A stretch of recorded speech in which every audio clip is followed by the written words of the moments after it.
What up, stream? What up? What up?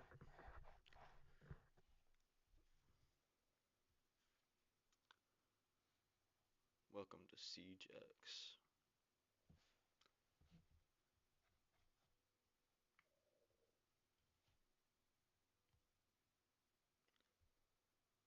Oh no,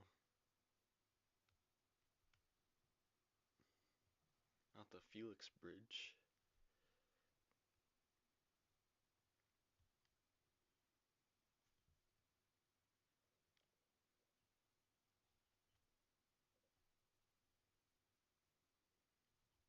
Oh, it's all brain rot, man.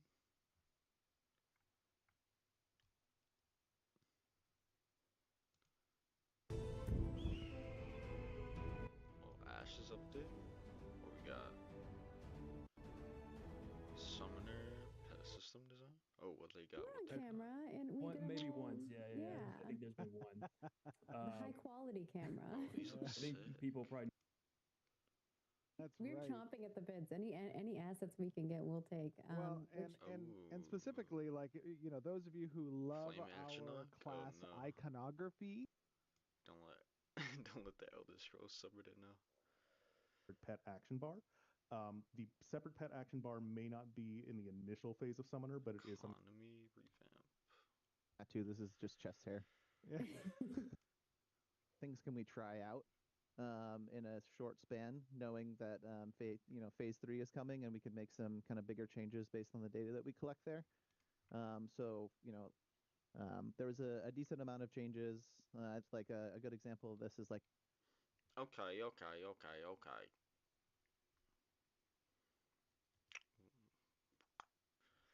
Big update.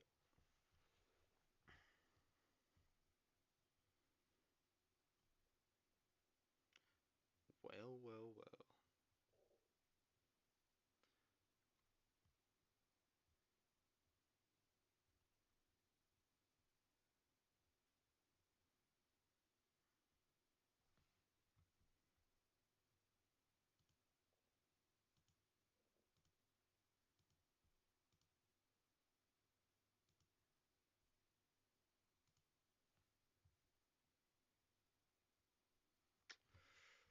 Hmm.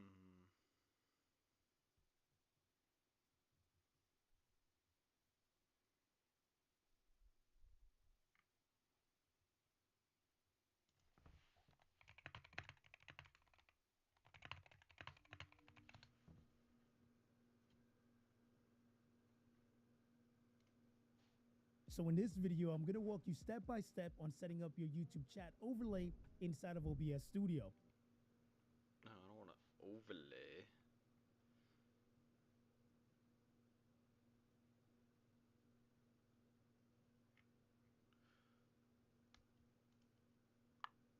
I want the little plug-in thing. I don't know. Um, Settings, maybe? Output? No, stream.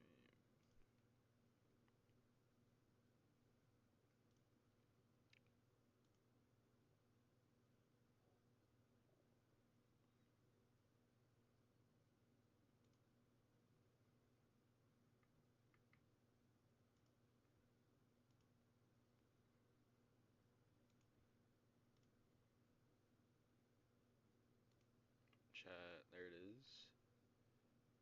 There it is. Oh. Too big. Oh.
look at Leicester. What we got? What we got?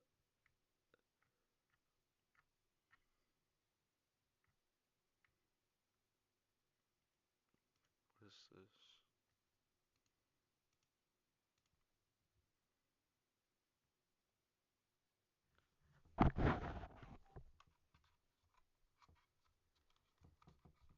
Bandai Namco. Wait, it looks pretty.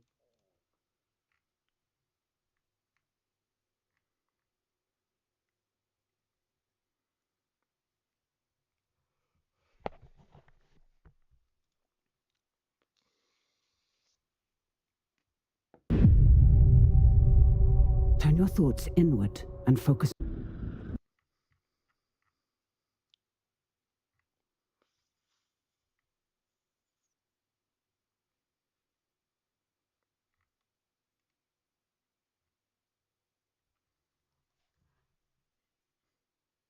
Union of Gnomes? Oh.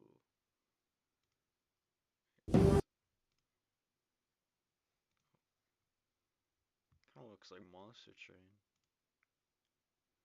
Big Monster Train vibes.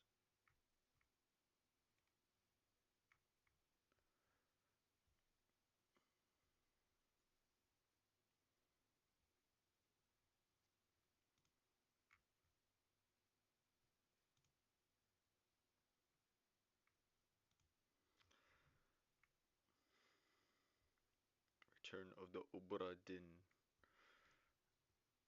Return of the Obra Dinn.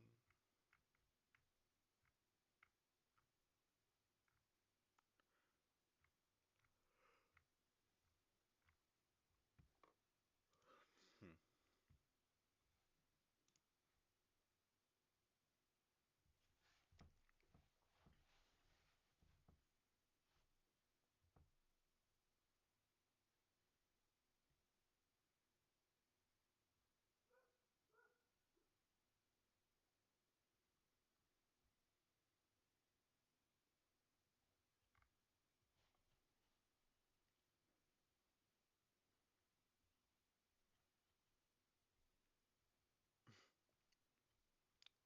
His fall from grace.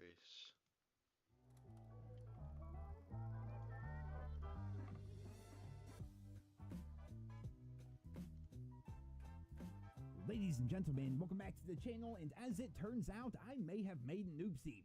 There's some drama happening right now, and it seems like I'm actually at the center of it. It's a weird spot to be in, honestly, and we also have some really nefarious news coming out from Activision, so today I want to go over everything, so grab yourself a snack, grab yourself a drink, and let's just go ahead and jump into this, because it's honestly pretty freaking Cool.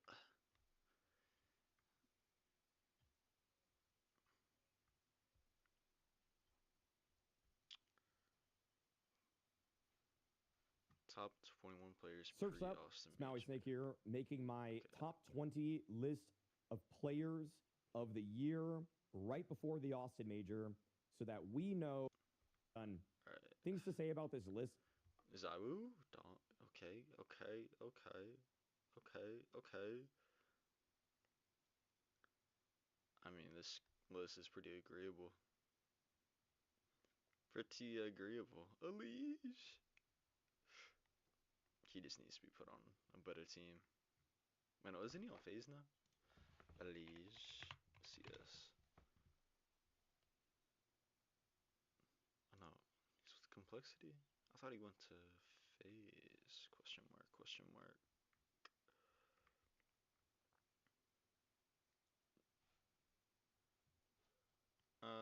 Yeah.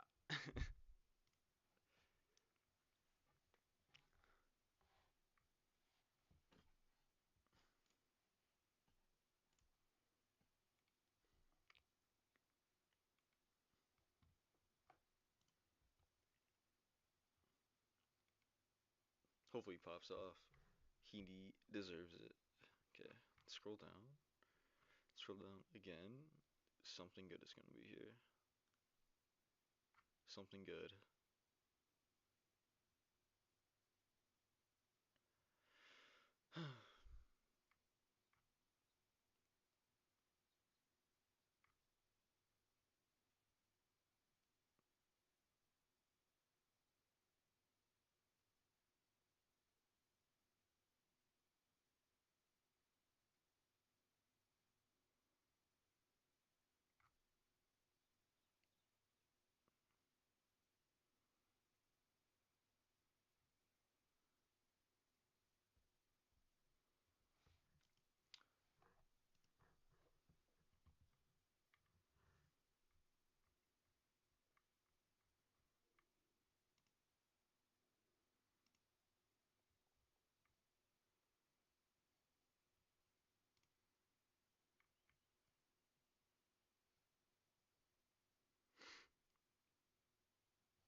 This game looks sick.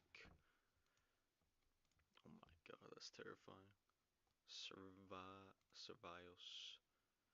Survios.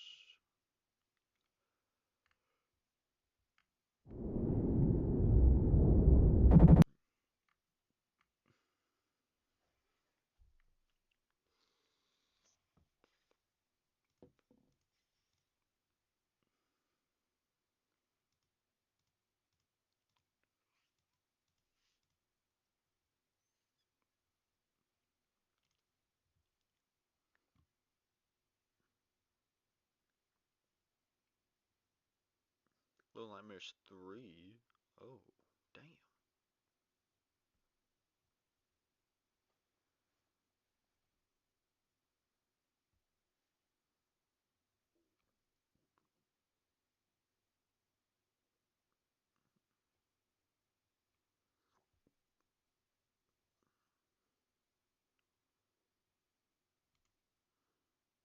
$20.26. Oh my god. Oh, this game looks nutty. PvP, PvE? PvPvPvE. Tactical first-person extraction shooter, where 6 squads of 3 operators are tasked with entering, securing, and extracting an artifact in a hostile, horrific environment.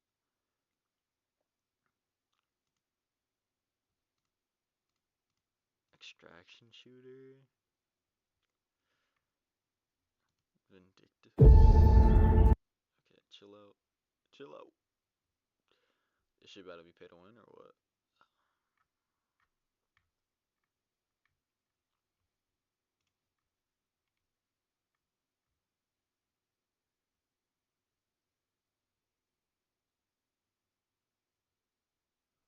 Outer Worlds 2?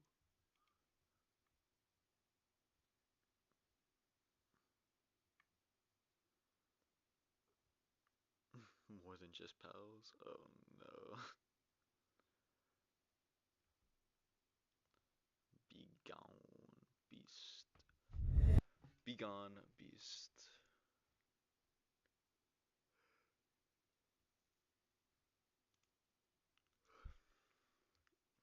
Fun little party game.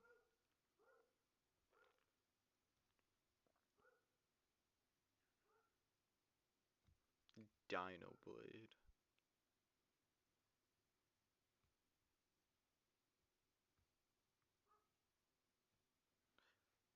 Macabre.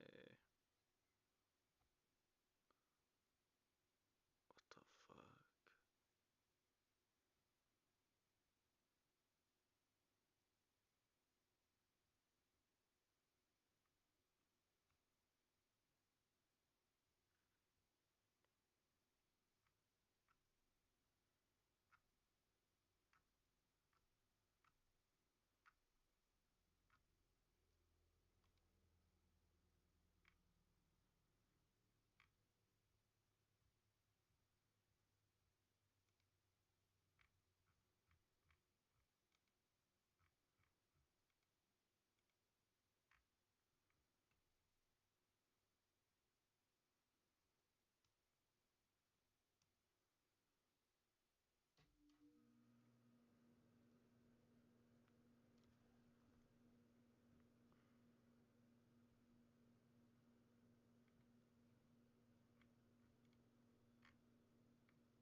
Interesting.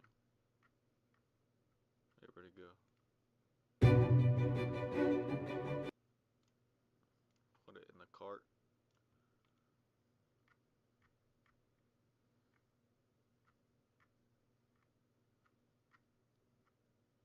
There's probably other South around Steam too.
sick.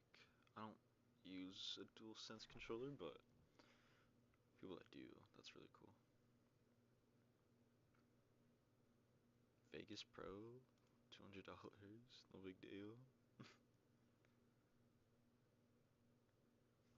How many RPG makers are there? The fuck?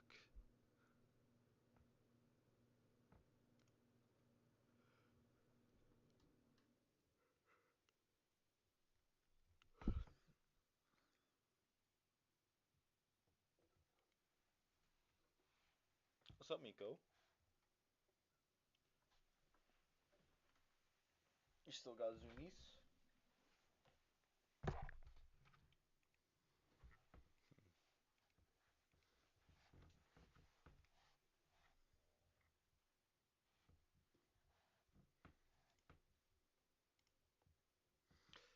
Night Rain, Night Rain, Renegade, Renegade.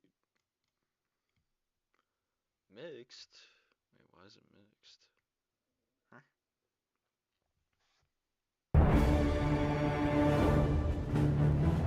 Yo, chill with that. Chill on me, dog.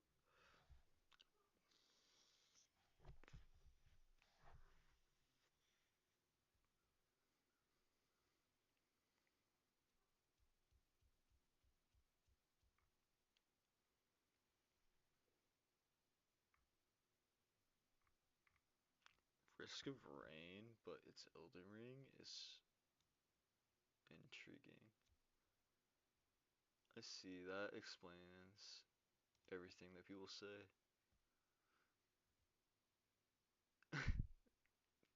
Everyone was complaining about the randomness. This makes so much sense.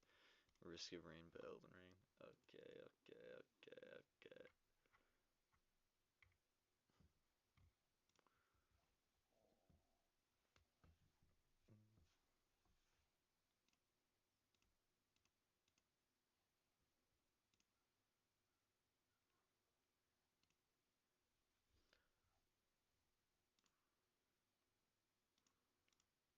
Like 2004, man? 2004? Crazy for 2004.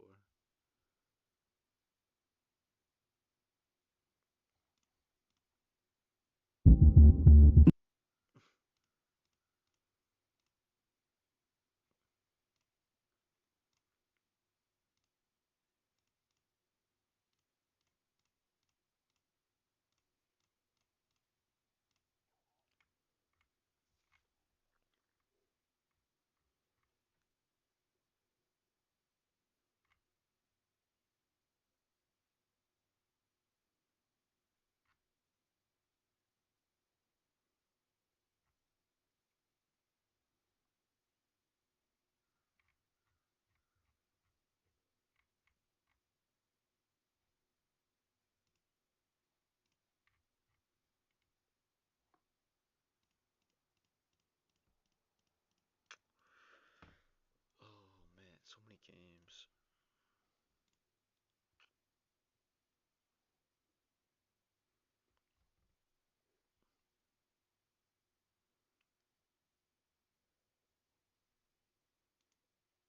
I wish YouTube was popping off, dude.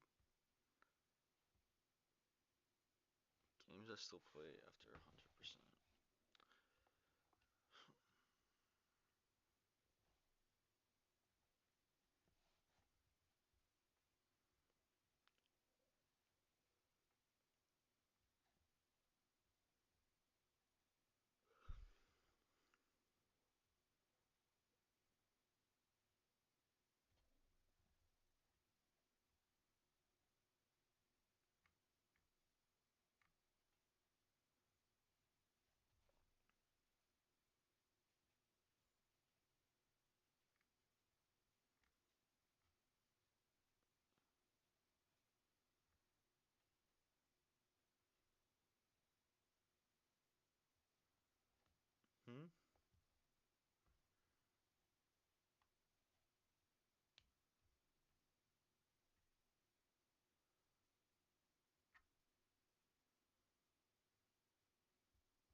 the failures that you've done, but also going forwards as yourselves.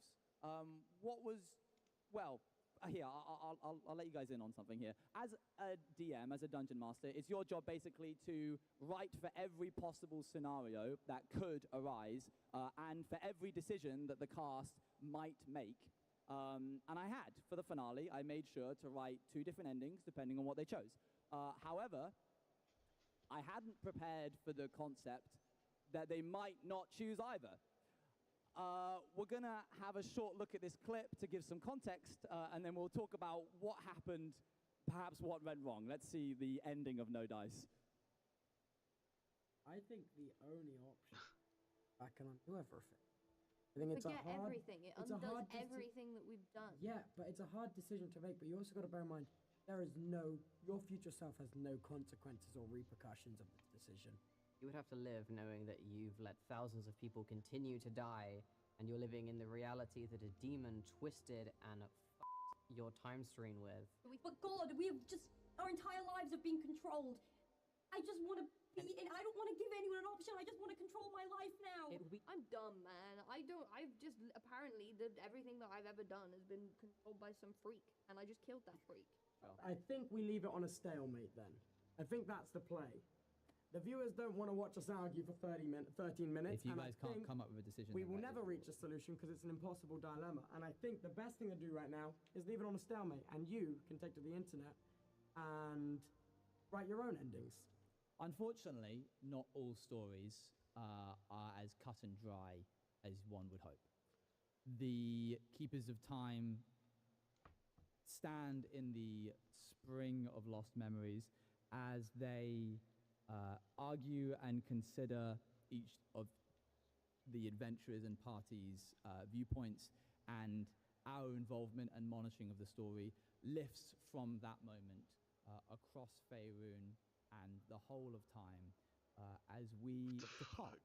What a shitty and fucking decision. Perhaps one day get to find out, but The for fuck? now, that is where Act 3 and our involvement with these characters draws to an end. Yeah, let's just not do Thank you, everybody. anything. That is No Dice. He's holding back tears. That was a very sad Owen you just saw there. I can still feel our headaches after all that. Yeah, there's a lot of tension Yes, in the room. Yeah. Run me through what happened, guys. I think you say you're accounting for all of the outcomes. You didn't account for 4 incredibly stubborn streamers, and we just didn't want to budge. Me and Amy so were on cringe. one. You placed us here on purpose. Another one of the Kindred guys. Shoot. Oh my god. Oh.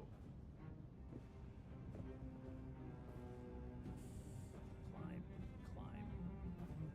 Up you go. What is this climbing? That's crazy.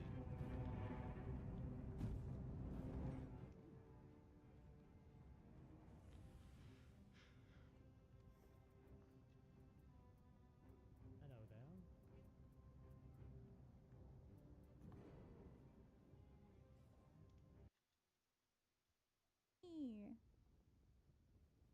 I'm a higher level.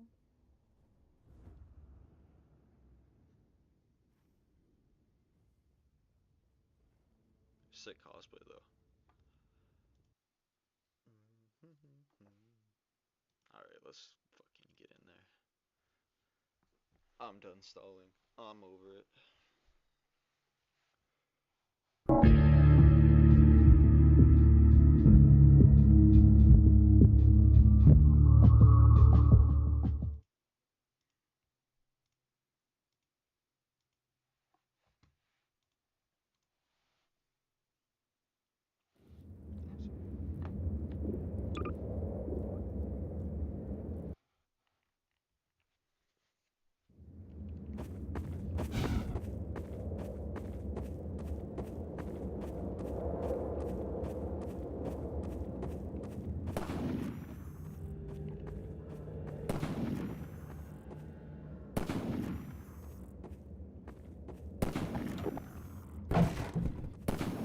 Half-Life 2's physics gave us a variety of tools to make combat more exciting.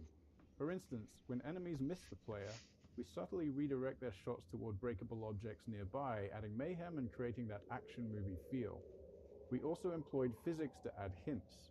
We created what we called ragdoll magnets across the game to make enemy corpses fall in interesting and dramatic ways, such as off ledges or into the path of a train.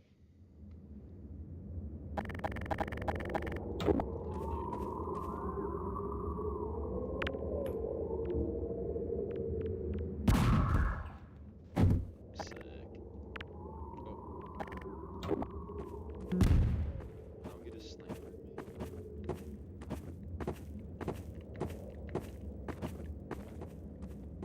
Snipers. The Half-Life 2 team was never very large, so we were always looking for ways to create new gameplay without high asset production costs. The sniper is a great example. It has no actual model, just a laser beam, so it required no art or animation support. When it dies, it simply spawns a Combine Soldier ragdoll and launches it out the window. Despite that simplicity, we got a lot of unique gameplay from it. We were especially happy with how it interacted with the physics objects in the game world. Players are used to exploiting explosive objects near enemies, so it felt fitting to have an enemy that flipped that dynamic when the player was in cover.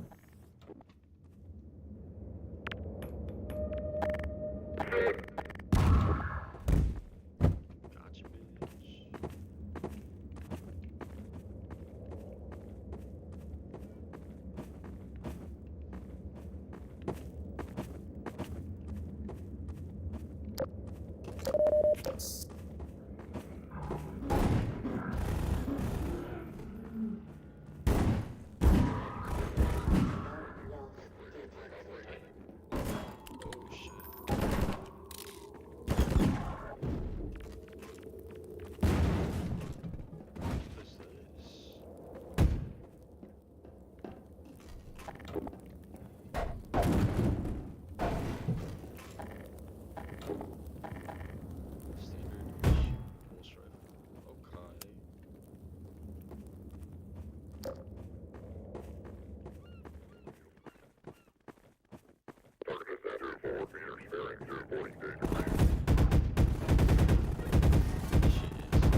Winston's been hit. Patch him up and get him to the back as soon as he's stable. Gordon Freeman. It's incredible you made it. We've been getting communication from Alex. I'll see if I can reach her again. Follow me.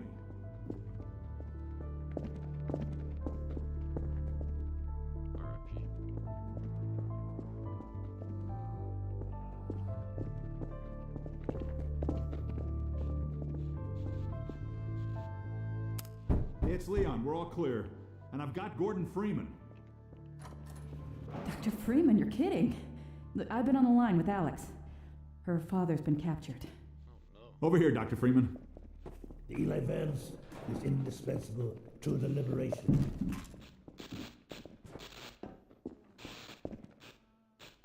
Alex, it's Leon. And I've got Gordon Freeman with me. Gordon, you made it through Ravenholm. Thank God. I need your help. They've taken my father. He's been taken to Nova Prospect. The border guns tracked the ship that made off with him and Judith Mossman. While the trains are still running, I'm gonna hitch a ride. Here's where you come in, Gordon. I need you to make your way along the coast until you get to Nova Prospect. It used to be a high-security prison. It's something much worse than that now. But I think it's still easier to sneak in than to break out. You wanted to take the coast road? You'll last 5 minutes on foot. It's spawning season for the antlions. That's why I called you, Leon. I was hoping you still had the scout car we left with you last summer. The one my dad rigged with the Tau cannon. Yeah, good idea. Hold on a sec. Norco? Bring the buggy out. Put it on the dock right now. Gordon Freeman will be driving it. Will do. I just finished mounting an ammo crate on the back. Good timing. Okay, Alex, we're all set. Thanks, Leon. Gordon, I haven't driven the coast in over a year, but I have no reason to think it's gotten any safer. Meet me in the depot where the trains unload. Take care of yourself, and I'll see you in Nova Prospect. Bye for now. Bye, Alex. Okay, Doc. Before you hit the road, you might want to grab some med kits, restock on ammo, maybe check the map, see where you're headed. There's an ammo supply crate on the back of the car, if that's any comfort. Stay with the car, make use of the thumpers. You'll stand a fair chance against the antlions. I'll radio ahead to let the next base know you're coming. Shore point to NLO.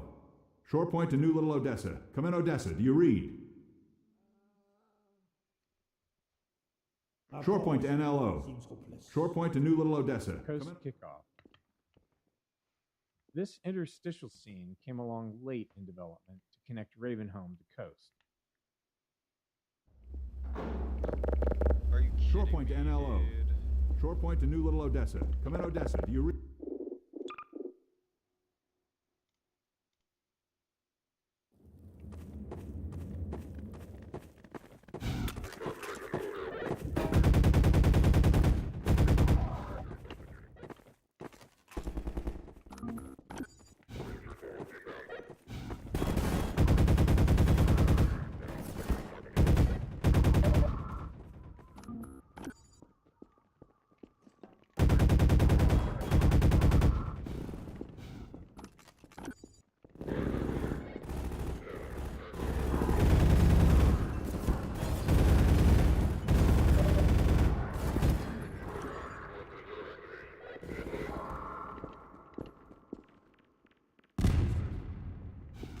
Winston's been hit. Patch him up and get him to the back as soon as he's stable.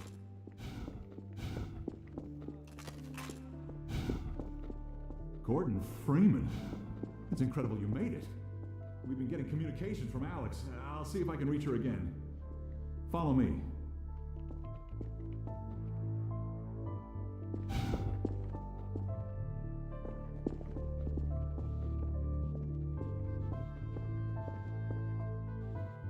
It's Leon. We're all clear. And I've got Gordon Freeman. Dr. Freeman, you're kidding. Look, I've been on the line with Alex. Her father's been captured. Over here, Dr. Freeman. Eli Vance is indispensable to the liberation.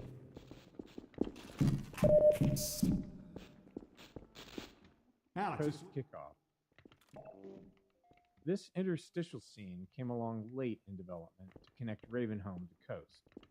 Noticing a trend? Quite a bit of the connective tissue in our games comes together late. In this case, that meant cutting corners wherever possible. We didn't even have time to animate Alex on the monitor. These kinds of scenes are always a challenge to make interesting, and we didn't succeed with this one. It's a good example of what happens when NPCs are treated like signposts without adding character to them or the scene.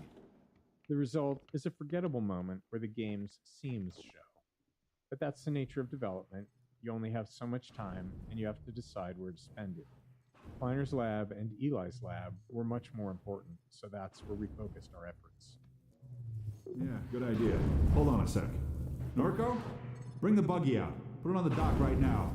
Gordon Freeman will be driving it. Will do. I just finished mounting an ammo crate on the back. Good timing. Okay, Alex, we're all set. Thanks, Leon. Gordon, I haven't driven the coast in over a year, but I have no reason to think it's gotten any safer. Meet me in the depot where the trains unload. Take care of yourself, and I'll see you in Nova Prospect. Bye for now. Bye, Alex. Okay, Doc. Before you hit the road, you might want to grab some med kits, restock on ammo, maybe check the map, see where you're headed. There's an ammo supply crate on the back of the car, if that's any comfort. Stay with the car, make use of the thumpers. You'll stand a fair chance against the antlions.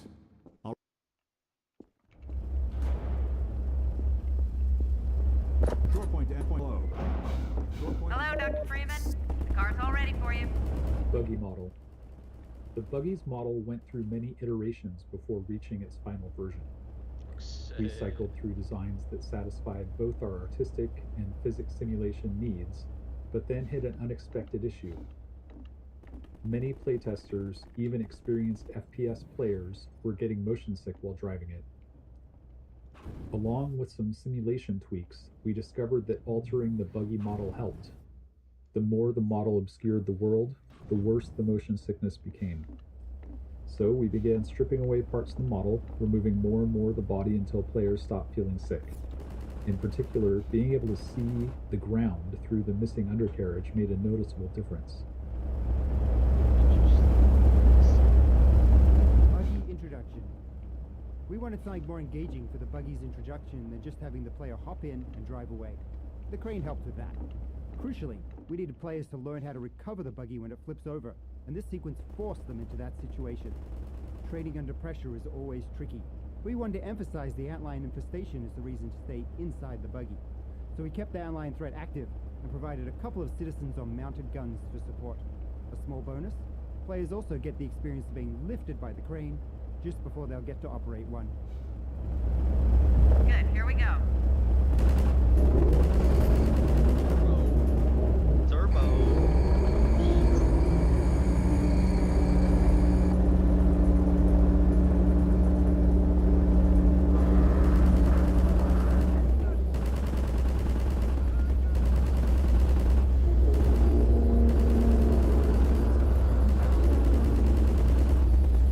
Magnet's failing. Hold on. Sorry, Doc.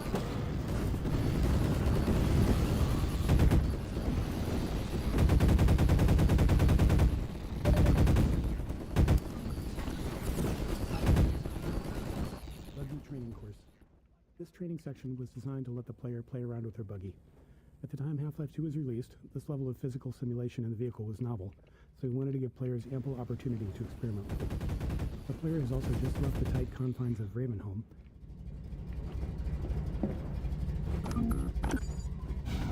Get that car up, right? Get the hell out of here. Buggy.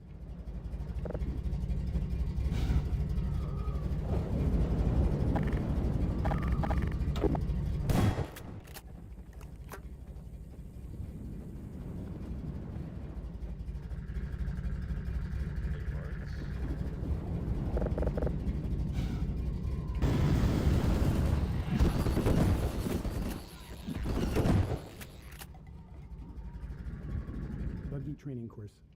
This training section was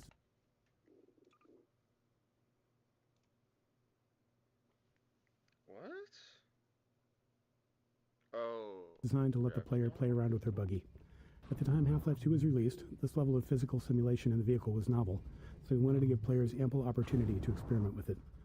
The player has also just left the tight confines of Ravenholm, and we liked giving them the contrasting reward of being able to move quickly through a large space, feeling safe inside a vehicle. We made sure to require a turbo jump to get out of this area, which doubled as a test to make sure they'd reached a level of comfort in their driving, and also ensured that they didn't leave their buggy behind.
Transition tunnels.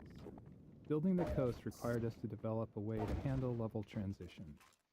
To move from one level to another, we need to save everything in the transition space as the player leaves the first level and restored in the next level after loading. Critically, we also have to save and restore everything visible to the player in the transition area, even if it lies outside the space itself. For this reason, we aim to keep transition spaces as small and enclosed as possible. In most of the game, a small room works well for this purpose, but on the coast, we needed a different solution. After some experimentation, we settled on dark tunnels. Besides being reusable in a believable way, the tunnels allowed us to add a bright light flare at the end to mask the fact that we can't render what's ahead of the player, because it exists in an entirely different level.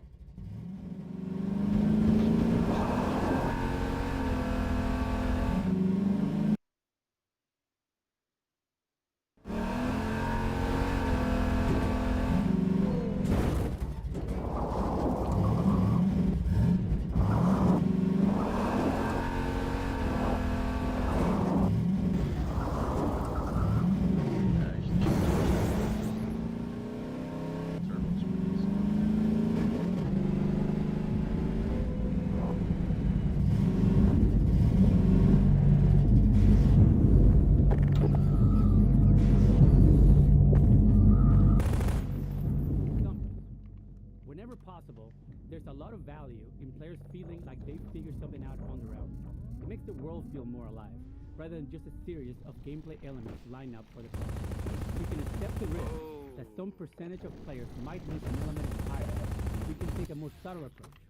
We took this approach with Thumpers, designing setups that players are likely to encounter, but aren't forced to engage with. There are plenty of visual and audio cues, as well as inline reactions, to help the player understand what's happening. It doesn't guarantee all players will figure it out, but playtesting showed that most did. Antlions. With the player driving the buggy throughout the coast, we needed a pervasive enemy that could justifiably appear anywhere and act as a constant threat to keep the player in or near their buggy. Antlions spawning from the sand were the perfect solution. Their high mobility allowed them to keep up with the buggy for short bursts, unlike our humanoid enemies. Plus, they were very satisfying to run over. Antlion design. In some of the earliest design work for the game, we had plans for multiple core alien races, with the Combine being just one of them. One of the other races was a religious insectoid species, and antlions were part of that. Later, as we developed Coast, we started viewing them more as pests that came through the Zen portals, along with headcrabs and other creatures. While they aren't actually from Zen, they infest the corners of any world they enter, a lot like cockroaches.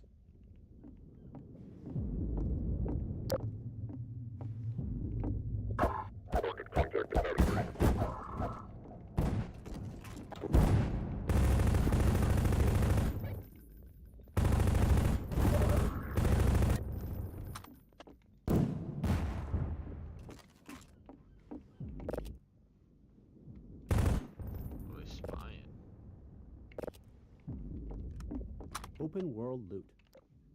The openness of Coast introduced a new problem for us in how we distributed item rewards.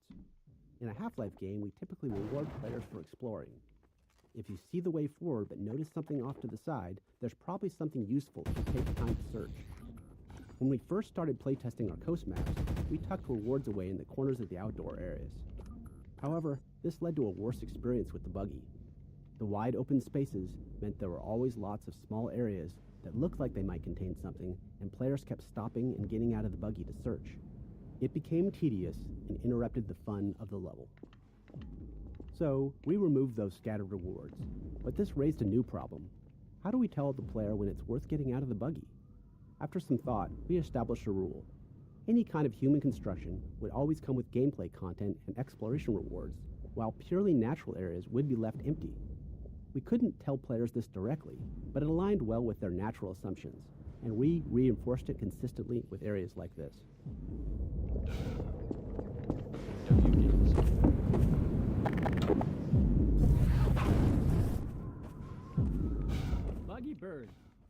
In one memorable Coast playtest, a player returned to their vehicle after exploring a house and happened to see a bird flying past. They yelled at the bird, telling it to stay away from their buggy, complaining that birds often foul up their cars in real life. In our post-playtest discussion, we realized that this was the first time we'd had objects separate from the player that the player actually cared about. We saw it as an opportunity to explore, so we built a system to deliver the moment that playtesters feared.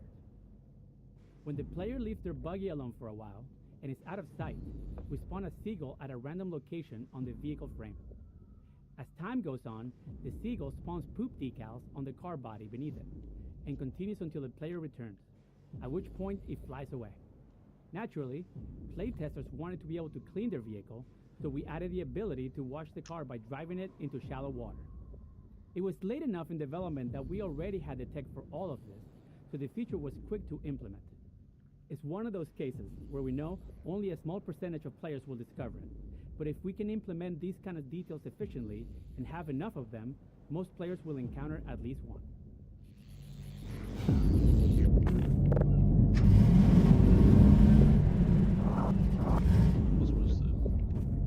Buggy sound design. The sound design for the buggy was based on samples from an old 1968 Camaro. And we chose that car because they have these amazing V8 engines with just huge pistons. And there's not really another sound like it. It has this sort of gutsy, visceral sound that we were looking for. The transmission also has this really wonderful mechanical whine when it stops accelerating. And that combination felt really responsive within this basically binary input system that we had to work with. So the fake engine transmission wasn't modeled after a real-world car. Instead, it was just designed as a simple system to reward the player for holding down the accelerator. So it's like a looping escalator that produces a rising tone, constantly building tension and shifting gears whenever the tone needs to restart. And since the player would quickly run out of space in our relatively small maps, the goal was just to make accelerating fun for a short period of time. Boathouse. In Half-Life 1, we discovered we could get a lot of value from scenarios where different AI enemies fight each other. It's fun for players to watch them engage, and it's much easier to observe enemy behavior when you're not the one that's being threatened. This first encounter between antlions and Combine soldiers is designed to be a fun opportunity to ram something with the buggy, but it also serves to highlight the Thumper. By seeing the soldiers use the Thumper to hold off antlions, we hope more players would come to understand its purpose.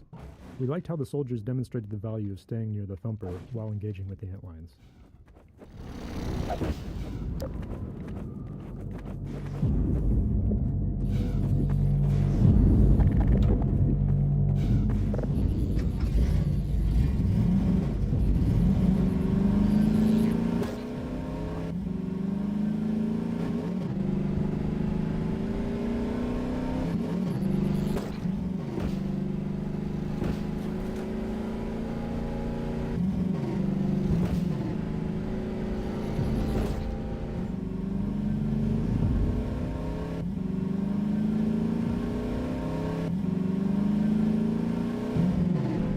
Gordon Freeman!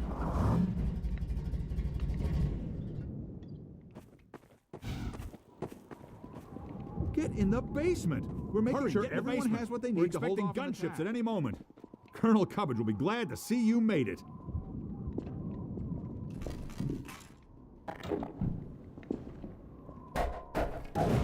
What was that?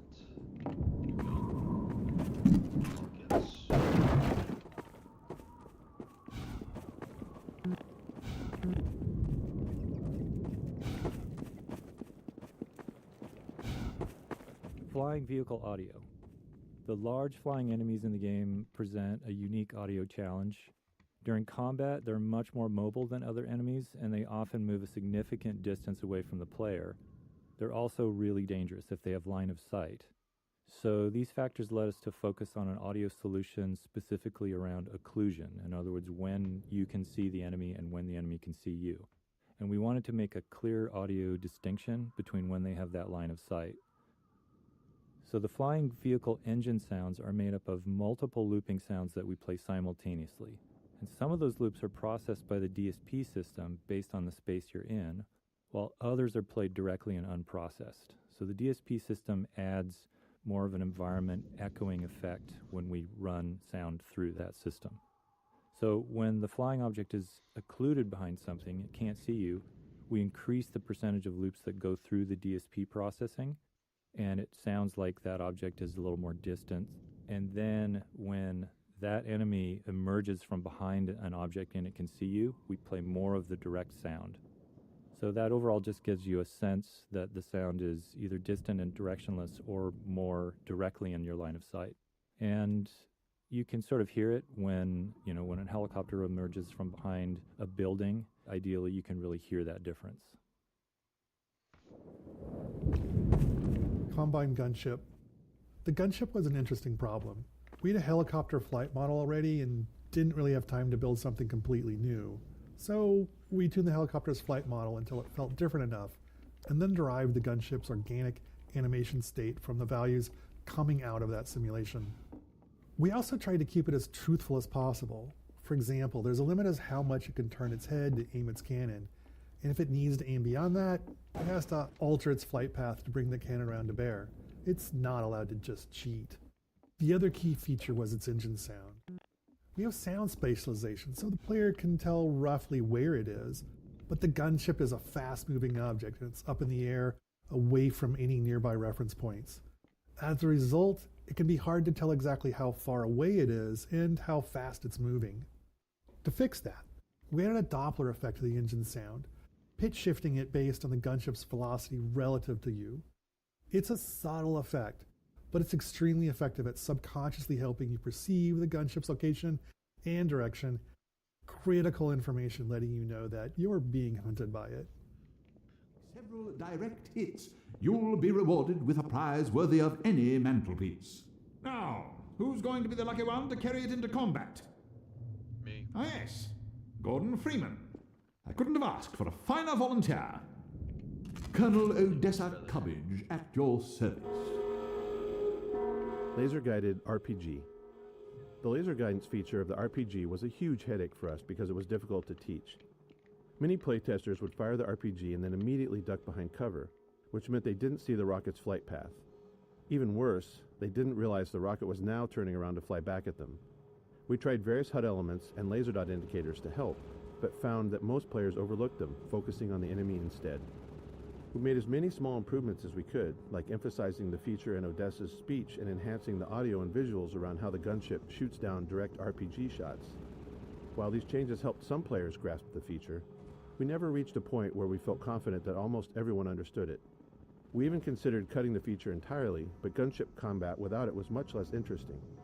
The laser guidance forced the player to keep the gunship in sight while the rocket was in flight, but that also meant the gunship had line of sight back, creating a tension we loved. Odessa Cubbage. Odessa Cubbage is an example of the kind of cameo character we found working well. He's an entertaining guy with some entertaining details, living inside his own little bubble. Since he doesn't leave his scenario, he's free to be exaggerated enough to stand out. We started with his model, which was repurposed from a cut section of the game, and named him after the title of a spam email we received. The model was originally a Norwegian fisherman, and it didn't quite fit as an Englishman, so we slapped a mustache on him, and in that moment, Odessa's character was born. He's ultimately a charlatan, with everything about him being fake. His accent, his mustache, everything. He would never put himself in danger, making him the perfect person to hand Gordon the RPG and explain exactly how to use it.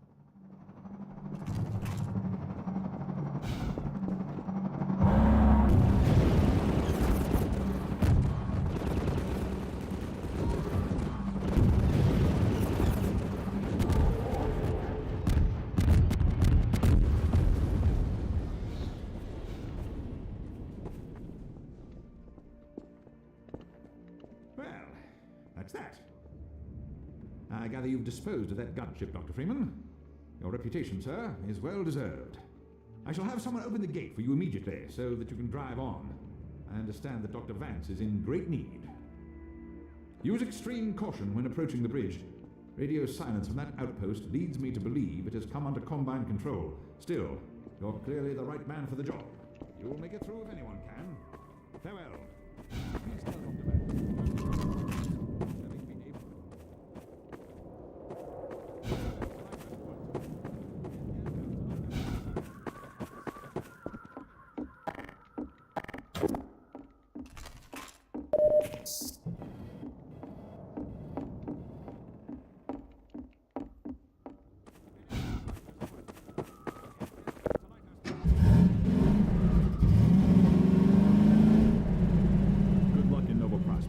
flight.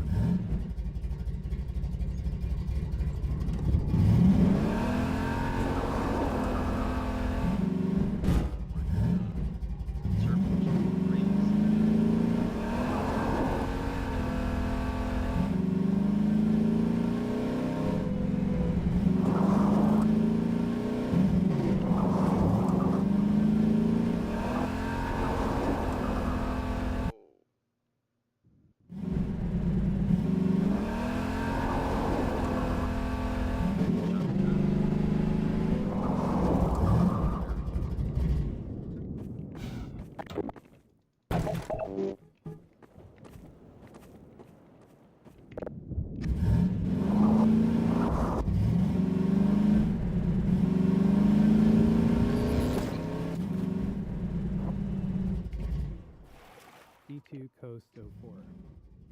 This map was actually the first area of coast that we built, before the crane and other elements existed. The drained seabed and rusted ships were some of the earliest pieces of art direction we developed. Years later, we showcased the map in our 2003 E3 demonstration, though much of the gameplay was still being figured out at the time. As a result, when we began building out the entire coast section, that demonstration became a useful vision for us to work toward.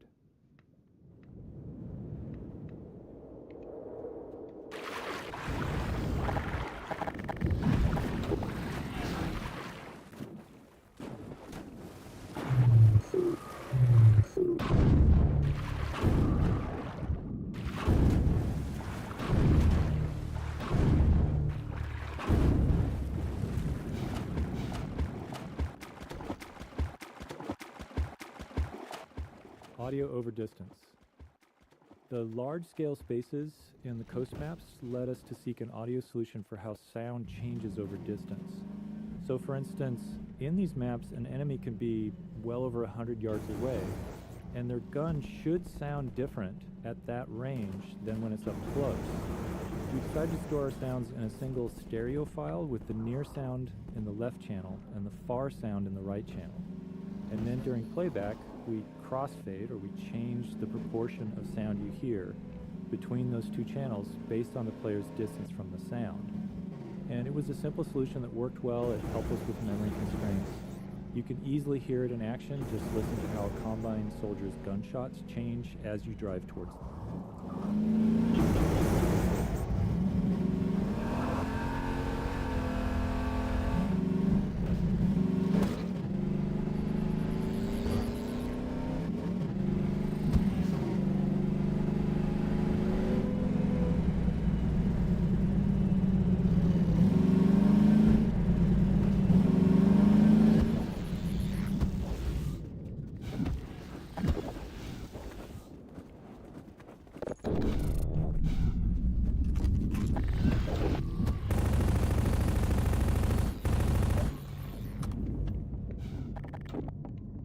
We wanted the buggy to be more than just a means of travel, so we decided to attach a gun to it. We chose the Power Cannon, a Half-Life 1 weapon we liked but hadn't found a place for it in Half-Life 2. The Power Cannon can shoot through walls, which makes it tricky for level design, so we limited it to the coast section. Once you introduce wall-penetrating weapons, level design becomes much tougher. Furthermore, we mounted an ammunition crate on the back of the buggy, giving the player unlimited SMG ammo throughout coast. This was especially helpful for playtesters who struggled with the infinite antlions spawning from the sand.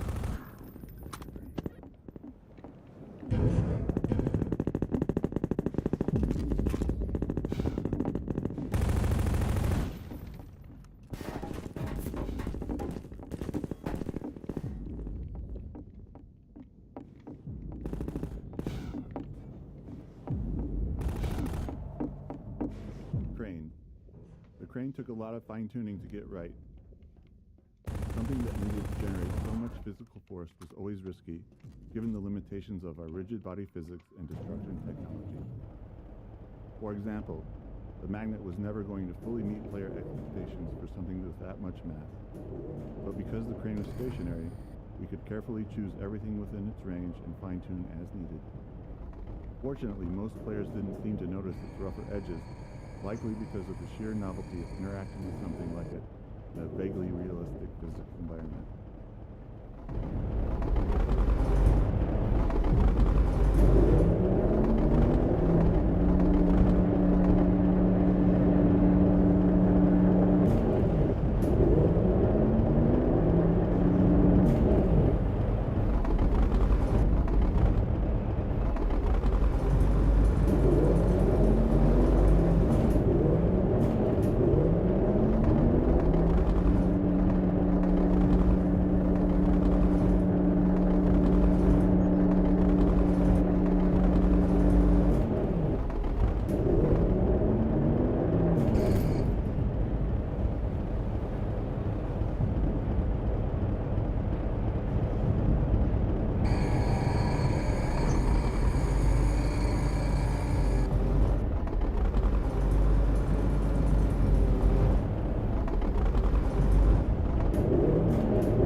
Ramming with the buggy. Our physics system is based on rigid bodies, which means it doesn't support any deformation or destruction of objects. If a physical object is hit by something, it can move if allowed, but otherwise nothing happens. So, when you drive the buggy through a glass window, we have to employ some trickery to make things work as expected. Because the window is fixed in place, the physics simulation will actually bounce the buggy off the window. But it does notify our game system that a collision occurred. The game system handles destruction, so it breaks the window into glass shards and tells the physics system to start simulating them. Crucially, the game system also tells the physics system to restore the buggy's state to where it was before the collision. This ensures that the next time physics is simulating, the buggy will drive freely through the now destroyed window. This process does produce a one-frame hitch in the buggy's physics, as it briefly stops and is teleported back to the instant before the impact. We're sorry if knowing this has made Half-Life 2 totally unplayable, but after watching playtests at the time, we decided we actually liked the momentary hitch. It added to the sense of impact.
interactions of multiple game systems, but sometimes we realize these moments are likely to happen only rarely.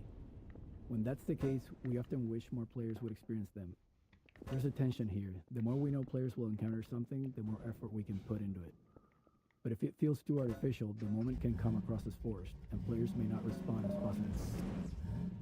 The gunship cinematic depth is an example where we nudge things a bit, trying to increase the chances of a memorable moment without being too obvious. The design of this area and the gunship's flight path make it likely that the player and the gunship are in the right spots when it dies. If they are, we trigger the gunship's crash into the cars. If not, it dies in the usual way. It's totally gamey, but playtesters didn't seem to mind when the moment played out well.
Roller mines. Roller mines were created to fill the need for an enemy that could threaten players while driving the buggy. Since the player in the buggy was essentially a fully physically simulated entity, we thought it would be interesting to also have a physically simulated enemy. The Manhack had already shown us how this approach could lead to an enemy with lots of interesting interactions with the world. So we built the roller mine, a ball whose movement is entirely driven by generating torque on itself, and iterated on its behavior until it was fun to drive again. Roller mines aren't particularly dangerous to the buggy, but if you let them stack up, they can become a problem, especially near a cliffside. We also made sure they worked well when the player's on foot, allowing level designers to get a few extra encounters.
Gas station.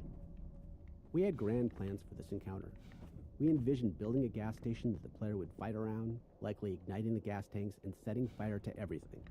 We imagined the player driving away from a raging fire, but budget and performance were harsh constraints in 2003, and the station had to keep getting smaller and simpler to fit into Coast's large levels. Our plans for a dynamic fire system didn't materialize, and building it no longer made sense. There's always a limit to how much work we can justify for a single encounter. In the end, the only remnants of our original vision are the explosive gas tanks.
One performance challenge we faced in Coast was handling wide open spaces that included buildings with highly detailed interiors, or at least they were detailed by 2003 standard.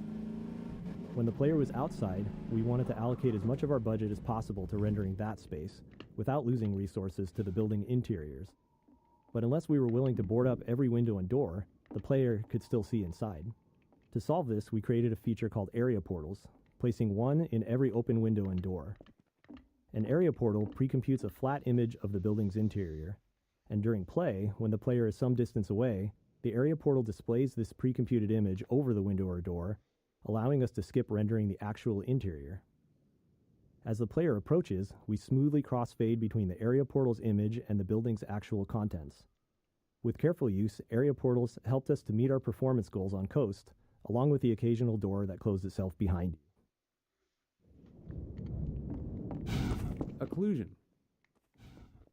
In Half-Life 1 and much of Half-Life 2, the world consisted mainly of enclosed tunnels and corridors, which worked well with a binary space partition, or BSP tree. Essentially, this tech allowed us to quickly sort through the geometry and determine what might be visible in the player's view. But the open areas in Coast and other outdoor sections didn't suit that approach, so we needed some new tech. Area portals were one, allowing us to carve out the world into discrete chunks separated by portals. Doors and windows, that is, not aperture science ones. We also developed an additional occlusion system, which basically said that if the player can't see through, over, or around a large object, don't render what's on the other side. This might seem an obvious thing not to do, but it takes some work to make sure that calculating what's on the other side of the big thing isn't slower than just rendering everything. So to make that calculation fast, level designers placed large occlusion volumes inside major terrain shapes and big occluding objects like buildings, and during rendering, we could then test the bounds of entities against these volumes to avoid rendering anything the player couldn't see.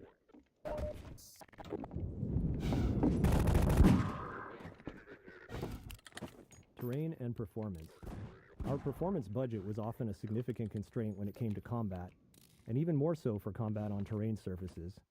When NPCs move, they perform many small spatial probes to determine if they can safely navigate their chosen path. To help visualize it, imagine they can't see and are constantly waving a stick in front of themselves to check if the way is clear. The performance cost of these probes increases with the complexity of the world geometry. Our terrain displacement system creates uneven surfaces using many polygons, far more than the perfectly flat floors found elsewhere. This meant that NPCs moving on coast terrain were more resource intensive than in other areas, and that constraint dictated the scale of many encounters in this section of the game.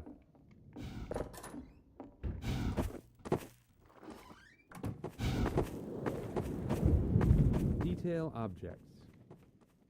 Once we had outdoor sections running, it was clear they needed some form of high-frequency detail, so we added small foliage elements, like grass and shrubs, across the displacement terrain. but we knew we couldn't afford, which is to say we didn't have the time, to hand place them all. So we built the detail object system, which generates small foliage elements automatically based on the displacement material. Each material specifies the type of foliage to place.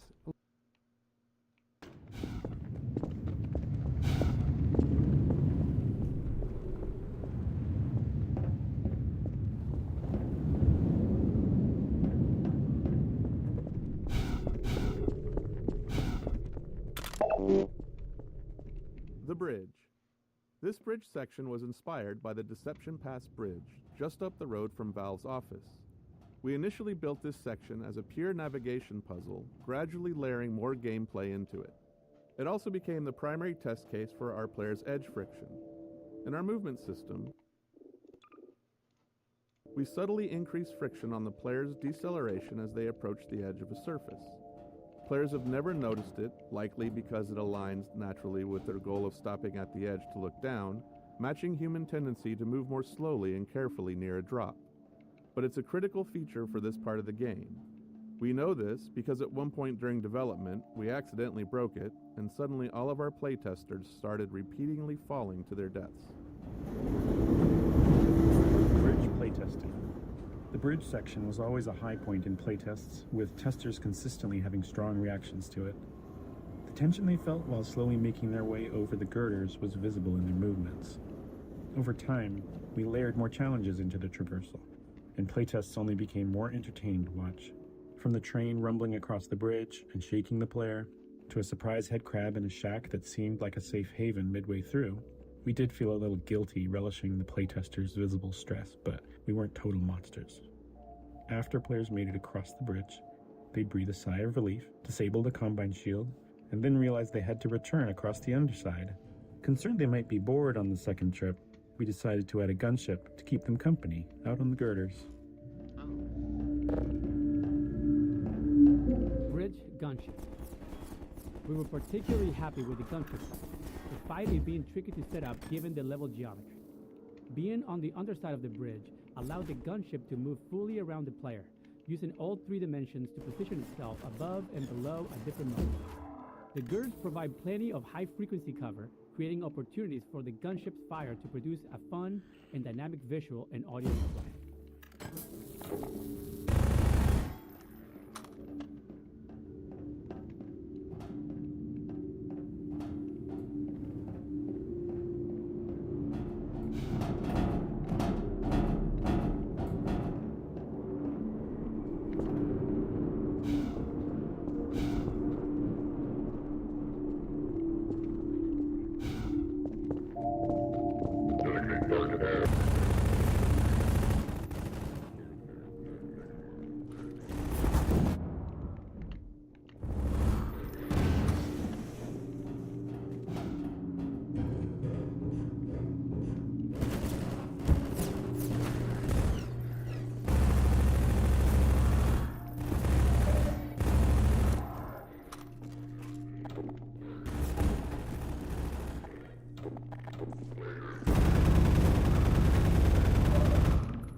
Transitions later.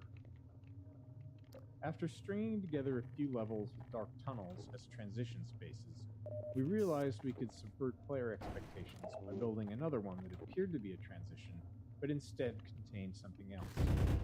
Like everyone else, we saw 28 Days Later in 2002, loved it, and immediately wanted to create an escalating zombie encounter in one of our dark tunnels. It came together quickly, and we were pleased with the result. Years later, we met Alex Garland, the writer of the film. He had played and enjoyed Half-Life 2, and we confessed that his movie inspired this section. Flashlight power. The decision to have both Sprint and the flashlight share the HEV suit power was a controversial one in Half-Life 2. Initially, only Sprint used suit power, which made sense as it was meant to be only a short burst of speed. The flashlight, on the other hand, could be used indefinitely. But playtesting revealed an issue. Players often left dark areas without realizing their flashlight was still on. In brightly lit open areas like Coast, our performance budget couldn't support the flashlight being on continuously, so we needed a way to turn it off without player involvement. Limiting its power seemed like a simple solution, with the benefit of adding some tension to dark areas too. The challenge then became, what resource should it use? We already had suit power and didn't want to clutter the UI with a new resource just for the flashlight.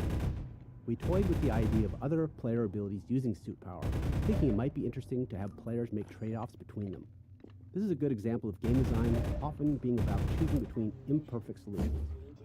We didn't love the idea of Sprint and flashlight sharing a resource, but we also didn't want multiple resources cluttering the UI.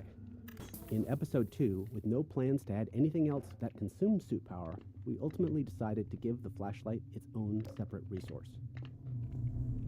Ramming zombies with the buggy. As human beings, we have expectations for our physical world, as mentioned a few times in this commentary. One of those expectations is, if you hit a zombie with your car, it should get absolutely booted into the air. But getting this effect in-game isn't as straightforward as it is in the real world. For performance reasons, enemies like the zombie use a simplified collision box during gameplay. This is a box that fits snugly around the zombie with no part of the model sticking out.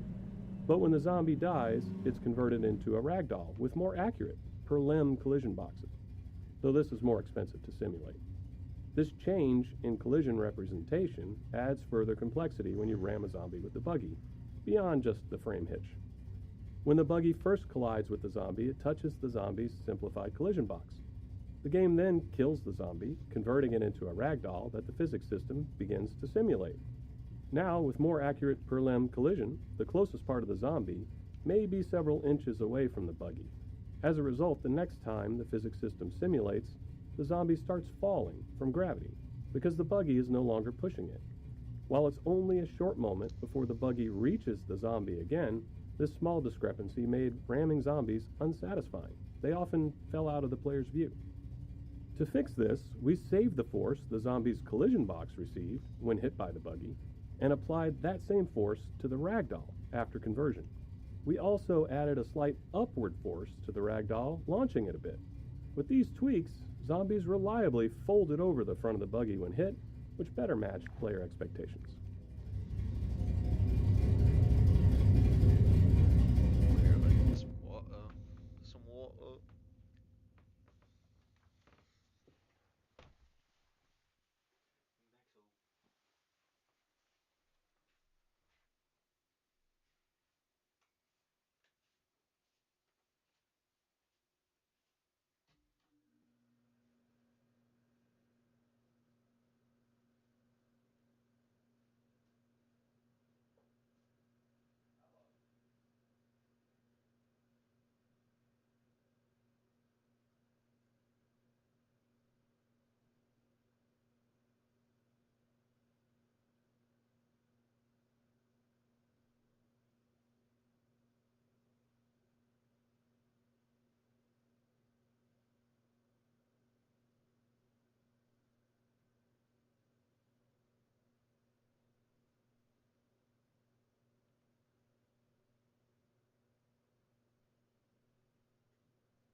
Don't let me go, don't let me go, don't let me go.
With the increased density of objects in Half-Life 2's gameplay spaces, we thought it would be interesting to have players search for a specific item, especially if there was some logic to where it might be found.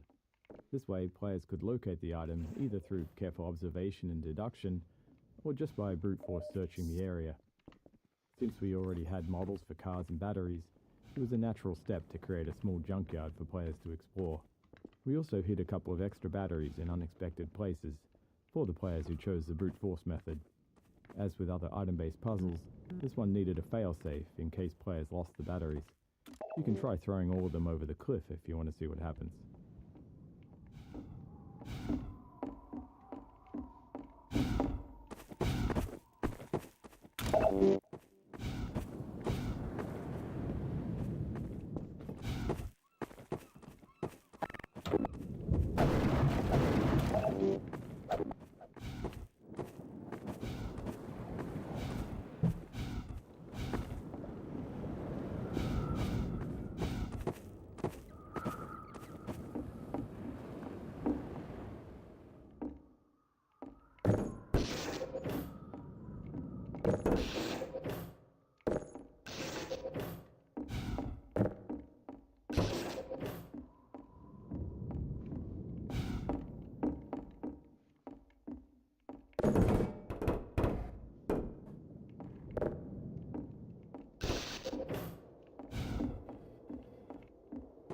Battery finding.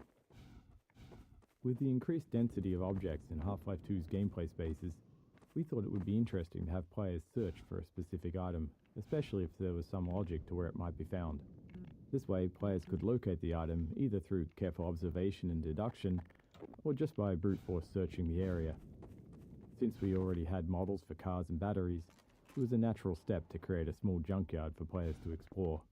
We also hid a couple of extra batteries in unexpected places for the players who chose the brute force method. As with other item-based puzzles, this one needed a failsafe in case players lost the batteries. You can try throwing all of them over the cliff if you want to see what happens.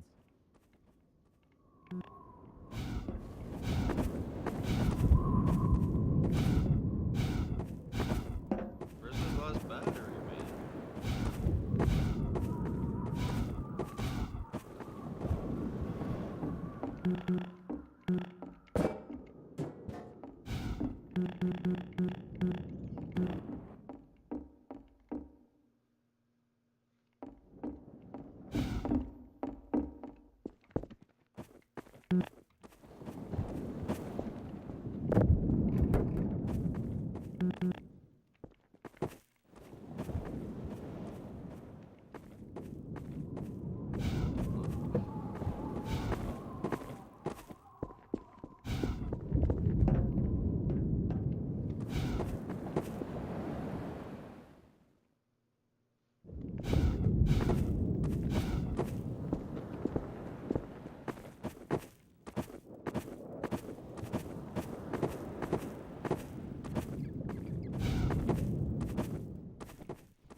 performance constraints.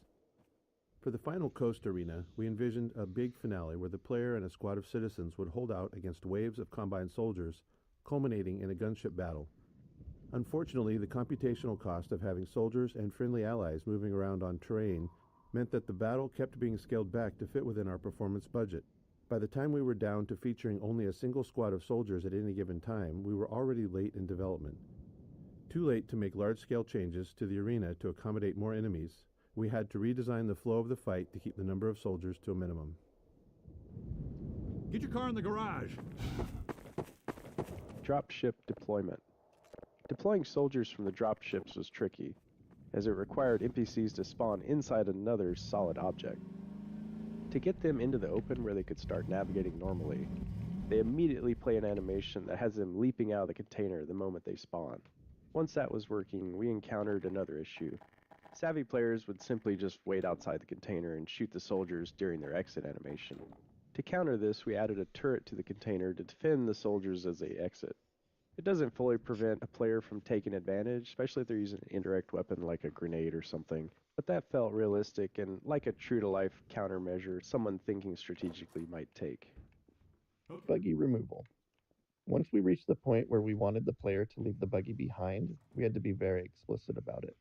Throughout Coast, players had been leaving the buggy and then returning to it, so we found that playtesters would try to bring it along if it looked even remotely possible. This small garage scene primarily exists to signal clearly that the player is done with driving and will be proceeding on foot.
Freeman, if you've got a launcher, the lighthouse is full of rockets.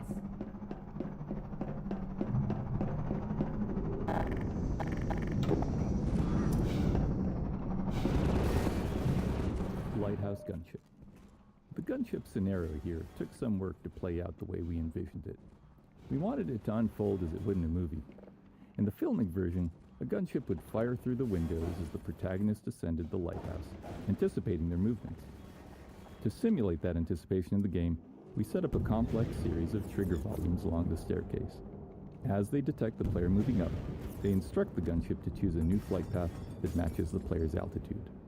The triggers also enable bullseye targets in the windows nearest the player. These are invisible game objects that the enemy AI will immediately perceive as hostile, and prompts the gunship to fire at the windows. This blend of AI and scripting is central to Half-Life's combat scenarios. The AI manages the general, adaptive behavior of the NPCs, while the scripting customizes each scenario's unique requirements.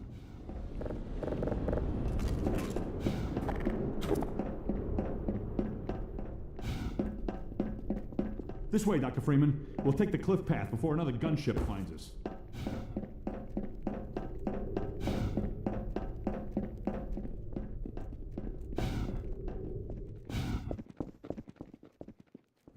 All right, Dr. Freeman. Come with me.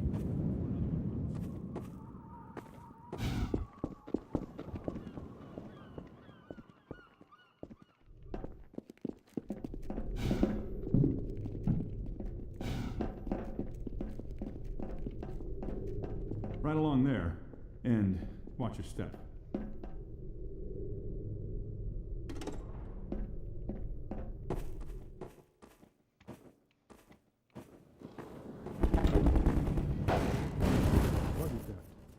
As we built the end of Coast, we decided to have the Combine steal the player's buggy. It really doesn't make logical sense, but after watching so many playtests where players developed a strong attachment to their buggy, we wanted to play with that emotional connection. Once we implemented the theft, we had playtesters yelling at the Combine for stealing their ride, something we took as a sign of success. The soldier firing down from the cliff top is simply there to draw the player's eye up, triggering the look target and spawning the dropship with the buggy. Watching it now, 20 years later, we're struck by how ridiculous it all is.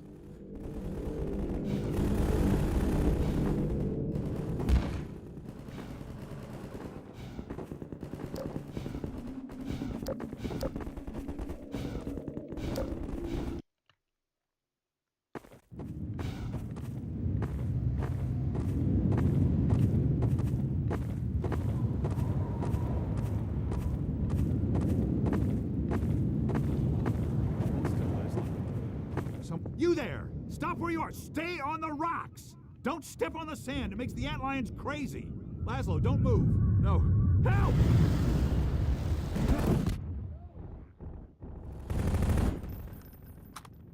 Finest mind of his generation. Here is another small interstitial scene that ended up working well. The only requirement for this moment was to teach the player to stay off the sand. The prior scenes, we were still focused on simply making them functional. But by the time we got to this one, we were becoming more comfortable and started enjoying the process of putting extra thought into these moments. In doing so, we pushed the characters beyond being mere signposts, creating something more interesting and entertaining. After release, Laszlo went on to develop a larger-than-life following, reminding us how hard it is to predict what players will hold on to.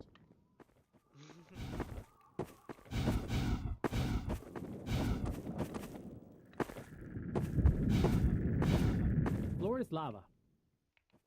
Building gameplay around broadly understood concepts like the floor is lava made training it easy. We liked how our physics system allowed for a high degree of creative freedom in how players chose to tackle it. Some build walkways out of many objects, while others focus on using just their two favorite sheets of metal. Some carefully follow the path up in the rocks, concerned about falling, while others move directly towards the exit, perch on objects just above the sand. Playstyles varied. Some players consider it a failure if they summon antlions, reloading immediately, while others enjoy scrambling back up on the rocks to recover. We also liked that it functioned as a navigation puzzle, but could be turned into an arena if players preferred. Some just jump onto the sand and fought their way to the end.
Sandtrap Thumper.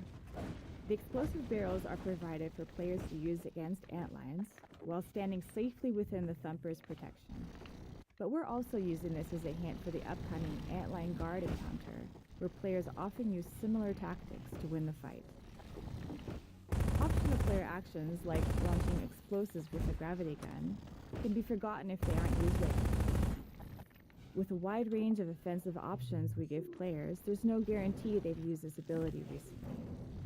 So here we're subtly suggesting that they bring it back into their toolkit before they face the guard.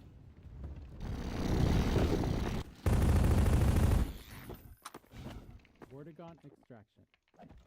This arena presented some tricky design problems for a couple reasons. First, the guard is a melee-only enemy, so we couldn't allow the player to reach areas where the guard couldn't follow. We did experiment with a few range attacks, but didn't like the results. Its goose-spitting attack, for instance, ended up looking ridiculous. The only non-melee attack that survived was its ability to bash physics objects at the player, but this required objects to be in range, which isn't always guaranteed. The second challenge was ensuring that no matter where the guard died, the Vortigaunt can reach its corpse. This was essential as the game can't proceed if the Vortigaunt is unable to extract the bug bait.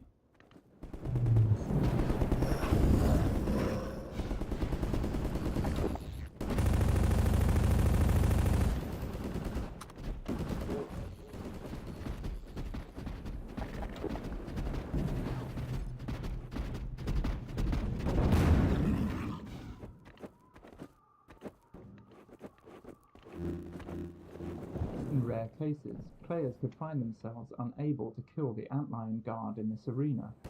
This would happen if they ran out of ammo, or had misused all of the available physics objects, leaving nothing to launch with the gravity gun.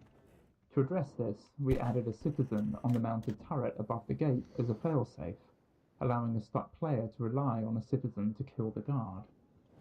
The process is not entirely hygienic, therefore stand aside.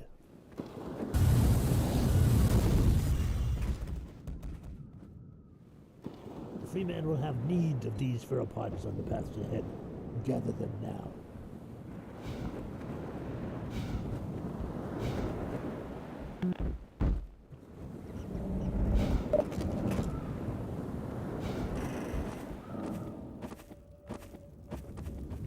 Well, Dr. Freeman, you're a regular antlion now.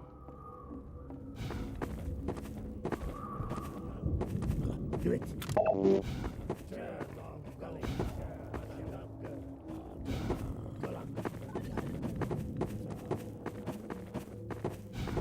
Get going, Dr. Freeman. Nova Prospect is just ahead. One man alone doesn't stand much chance going in there. But a man with a pack of antlions, well, that's a different story.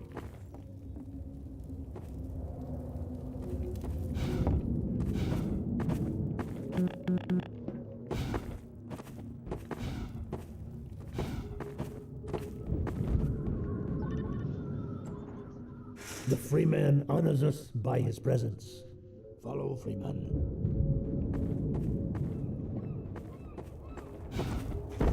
Bug bait training. This clumsy bug bait training is where we landed, having run out of time, but needing players to understand the tool for Nova Prospect's design to work. Generally, we aim to add enough flavor and context to training so it doesn't feel like training. It feels like a natural part of discovering something new. Here, though, we didn't quite manage that. As obvious as it may seem, bug bait wasn't something players intuitively grasped. We're well into the game now, so players have plenty of experience dealing with enemies. Before we added any training, The first playtesters who collected bug bait entered the next level and instinctively shot the first antlion they saw, because that had been working up until then.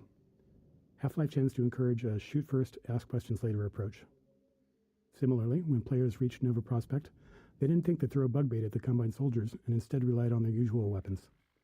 So, we needed this training not only to show how bug bait works, but also to demonstrate that antlions would be close to the player without attacking.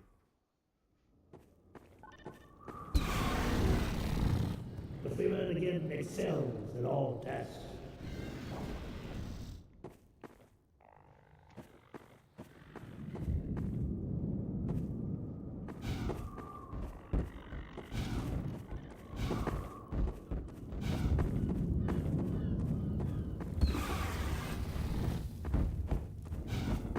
Now, attend well. Apply pressure to your pheromone to signal the antlions in your command to follow you. Freeman shows his excellence in all things. And now, this one must bid the Freeman farewell. Nova Prospect lies just beyond. Remember well what you have learned here. The Eli Vance has greatest confidence in you.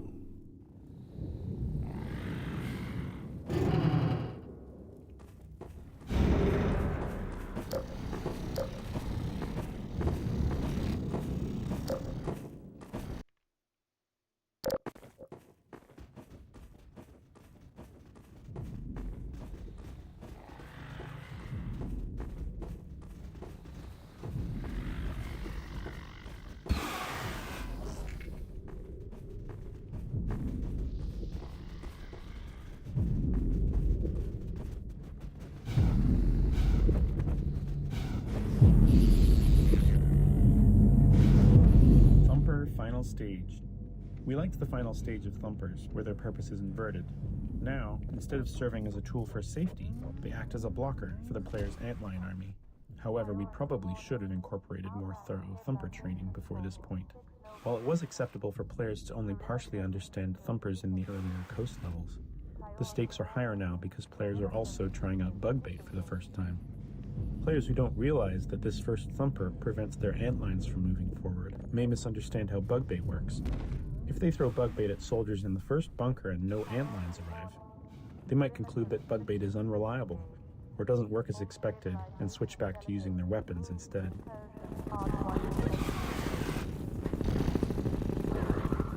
Assault on Nova Prospect.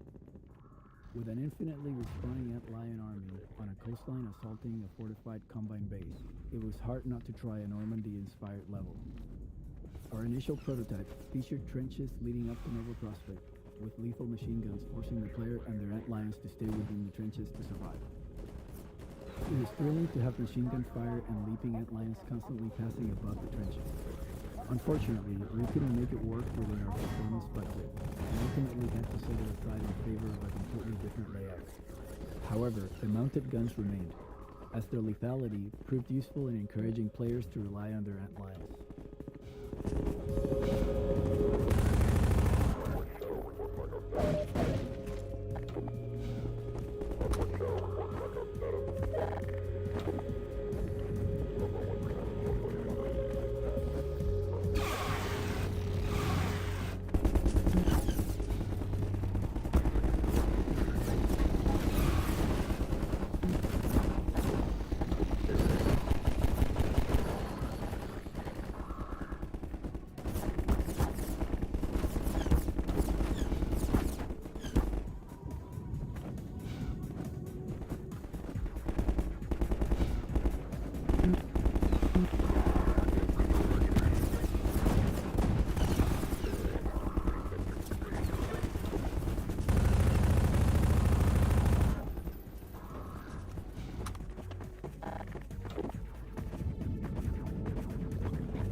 Contact zeros with land speed.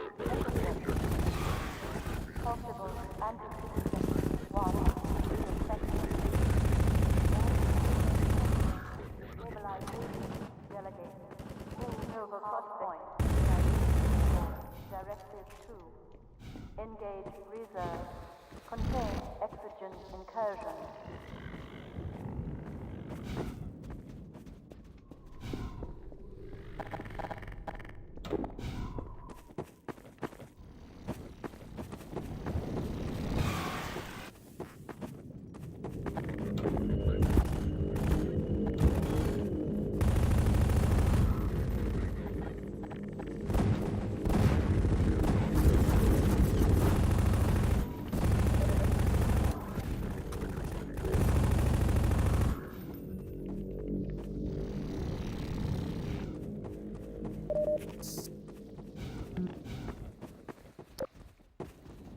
All perimeter units, display to internal high points and prepare for final thrust.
Contact that one there.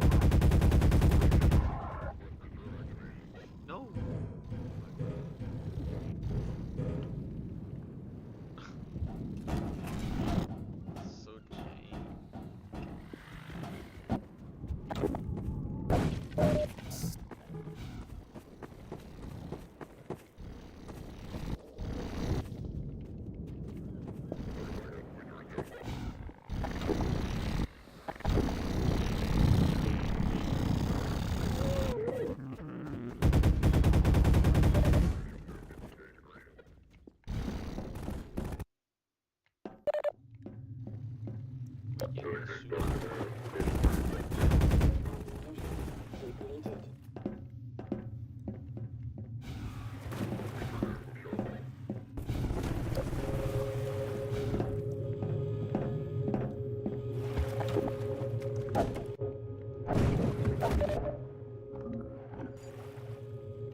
Prospect Yard. The combat throughout the Nova Prospect Yard was largely inspired by our early observations of antlions fighting Combine soldiers. The antlions' high mobility and melee attacks paired well with the soldiers' range lethality and vulnerability up close. Antlions look great under fire, with particle effects flying everywhere, and when they finally reach a soldier, the resulting ragdoll effect is incredibly satisfying.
wall. Like many of our combat arenas, we needed a gate of some kind to prevent players from moving on before they finished this fight. Unfortunately, we were out of time and had to move on to the train station, so we ended up with this bit of magical bullshit. A wall that just explodes after the second gunship is defeated, revealing the way forward. We reassured ourselves that most players wouldn't notice, as they'd be busy fighting the gunships, and our playtesting had shown that generally they all finished the fight before they reached this point. With enough explosions throughout the arena, the destroyed, burning wall felt pretty natural, so we threw in a couple of simple gas puzzles on the other side to justify it. But no, we're not exactly proud of it.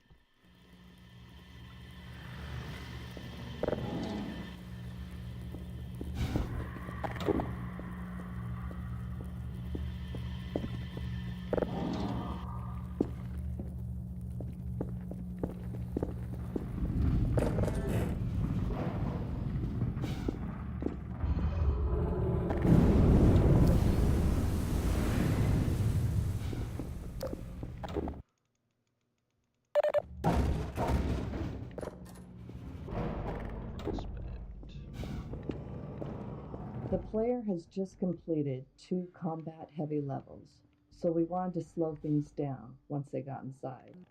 These early levels were designed as a pacing change, allowing players to explore the layout of Nova Prospect's interiors. Along the way, we began to introduce the turret gameplay, first as an enemy to the player, and later as a tool they could use. Much of this level was built by reusing prototypes and art spaces created earlier in the project, when we were focused on shaping the look of Nova Prospect.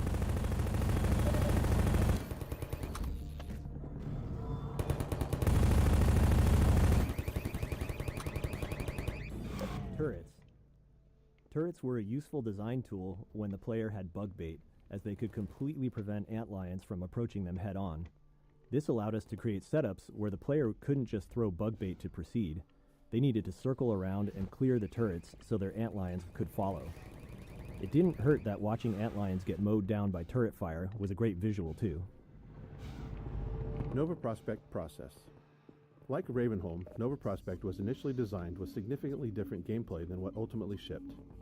The first version focused on player versus combine soldier combat, with no involvement of antlions. Unlike other areas of the game where gameplay and art evolved together, Nova Prospect received a large art push early on. This produced a set of reusable, polished sections of level geometry with art already applied. Assembling Nova Prospect from these pieces worked well, as the prison's layout was naturally repetitive. And then later, when we returned with antlions and bug bait, we had to repurpose the geometry to fit the new gameplay.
Ugly as hay crabs.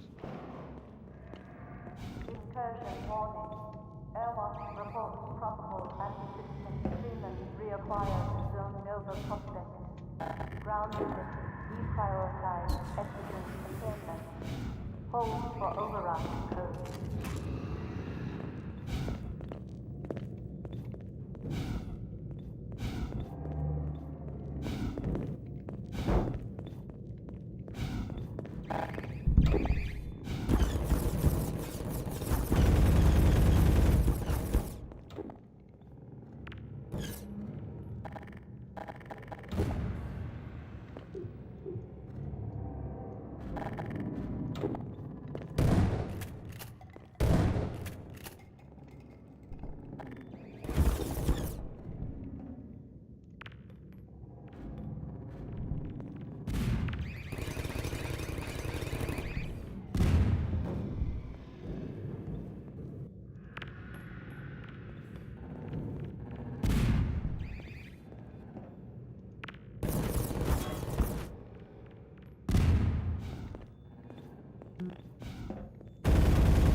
Attention Nova Prospect internal control Now you center. wanna help.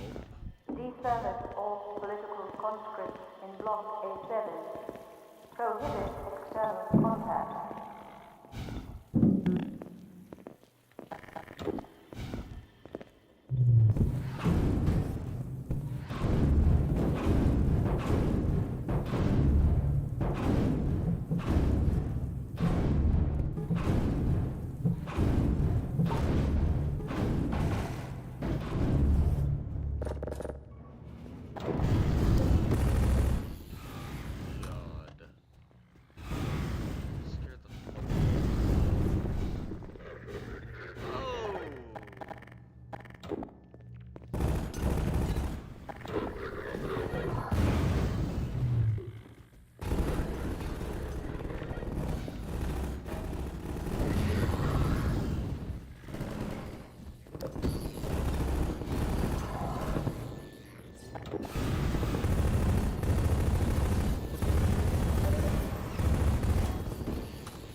Having an endlessly respawning antlion army attacking turrets and soldiers meant we had to spend time figuring out the player's role in Nova Prospect combat.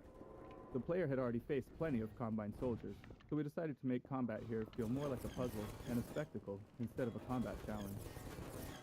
With that in mind, we created setups that remained in a steady state until the player intervened. By directly killing enemies, the player could tip the balance in favor of the antlions, but we wanted to make bug bait usage especially rewarding. In many scenarios, when the player threw bug bait onto enemies, we activated additional antlion spawners, unleashing a rapid rush of new antlions into the fight. The resulting carnage was the reward that made bug bait satisfying to use.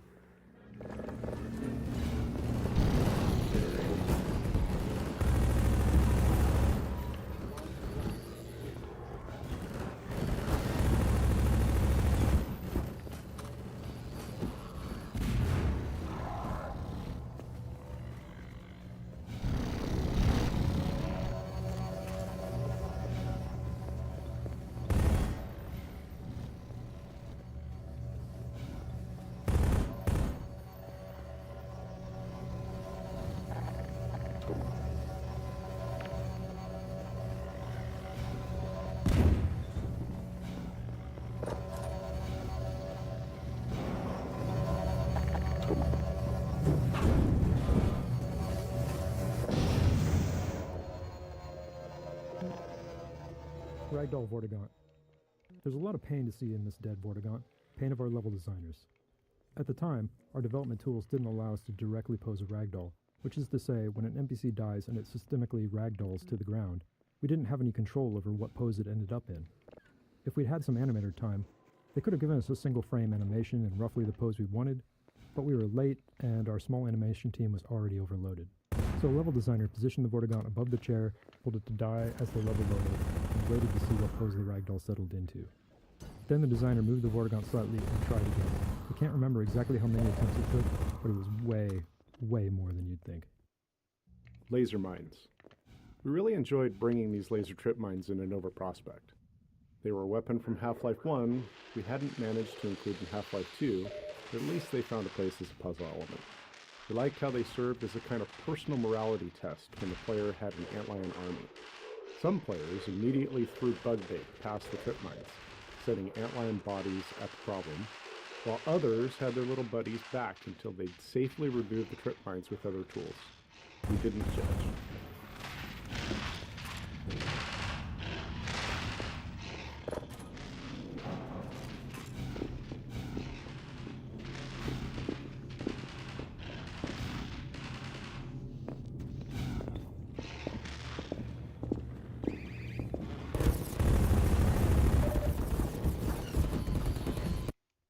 Laser mines. We really enjoyed bringing these laser trip mines into Nova Prospect. They were a weapon from Half-Life 1 we hadn't managed to include in Half-Life 2, but at least they found a place as a puzzle element. We liked how they served as a kind of personal morality test when the player had an antlion army. Some players immediately threw bug bait past the trip mines, setting antlion bodies at the problem.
T2 Prison 04. Throughout development, our artists created small vertical slices of environments, which we called art zoos.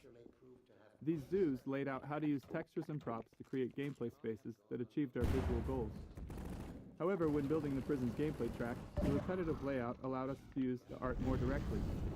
This map was initially built as the primary art zoo for Nova Prospekt, but after being used to test various gameplay prototypes, including those that eventually led to Bugbait, it became part of the actual level architecture.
Indispensable Overwatch.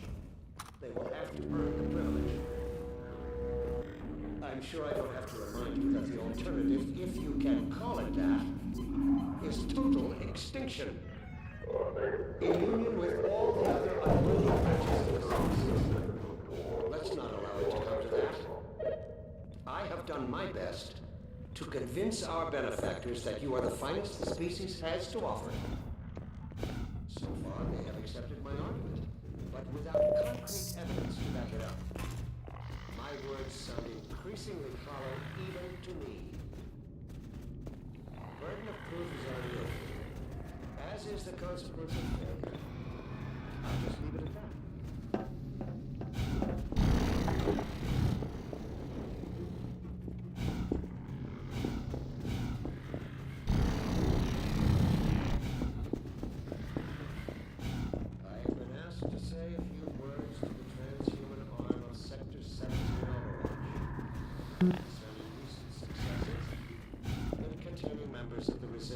Science team.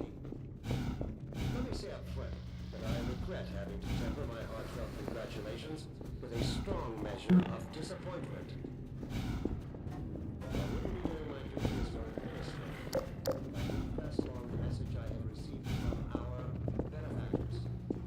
The capture of Eli Vance is an event of major significance for Philistine.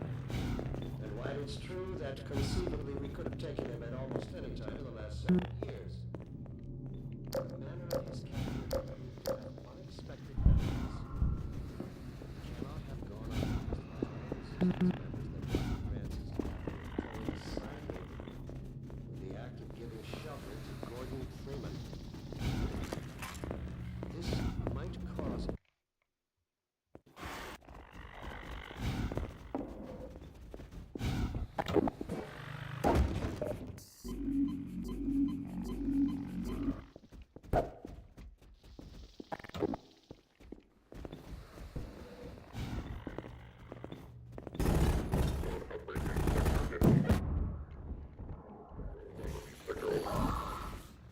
D2 Prison 05 start. With the player able to move a large number of objects, we often ran into challenges, especially given the limitations of 2003's CPUs. One limitation was that our AI navigation system wasn't aware of dynamic physics objects like these metal beds. While our NPC movement system could detect and avoid physics objects while moving, they were essentially invisible during navigation queries for strategic planning before movement. This was primarily due to performance limitations. We couldn't afford anything more complex. Laundry. By the time the player reaches this level, known as Laundry, we're confident they're comfortable using bug bait to solve combat scenarios. So, we wanted to raise the stakes a bit by creating a scenario that encourages the player to get even more involved, combining bug bait with their full set of weapons.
Bugs.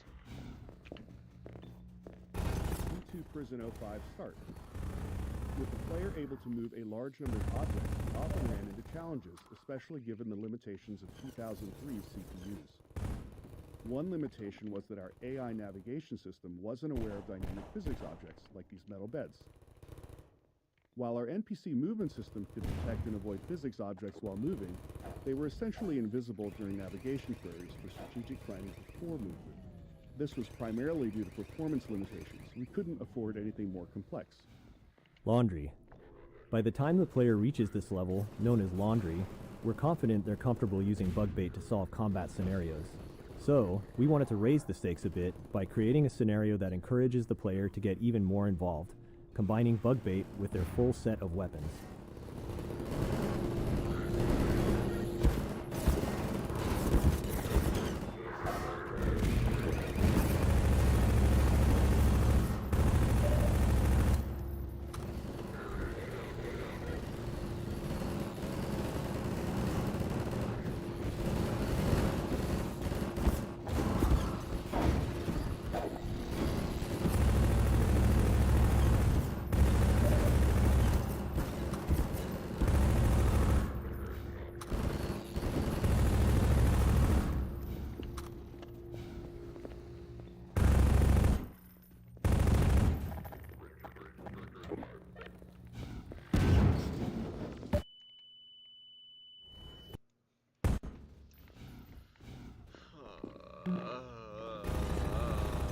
Prison 05 start. With the player able to move a large number of objects, we often ran into challenges, especially given the limitations of 2003's CPUs. One limitation was that our AI navigation system wasn't aware of dynamic physics objects like these metal beds. While our NPC movement system could detect and avoid physics objects while moving, they were essentially invisible during navigation queries for strategic planning before movement. This was primarily due to performance limitations. We couldn't afford anything more complex. We also faced design challenges without clear solutions, like how a soldier should respond if a player completely blocked a corridor with large physics objects. To address this, we gave NPCs additional strength to push physics objects around. We then mitigated the issue through level design, widening corridors and ensuring enough empty space to handle props landing anywhere within. This setup is a high-risk one. The combination of soldiers hiding behind beds and antlions charging for melee attacks creates a good chance of awkward interactions between the NPC movement system and the threats.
Skull.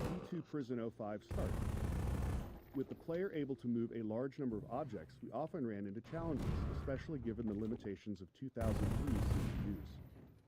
One limitation was that our AI navigation system wasn't aware of dynamic physics objects, like these metal beds.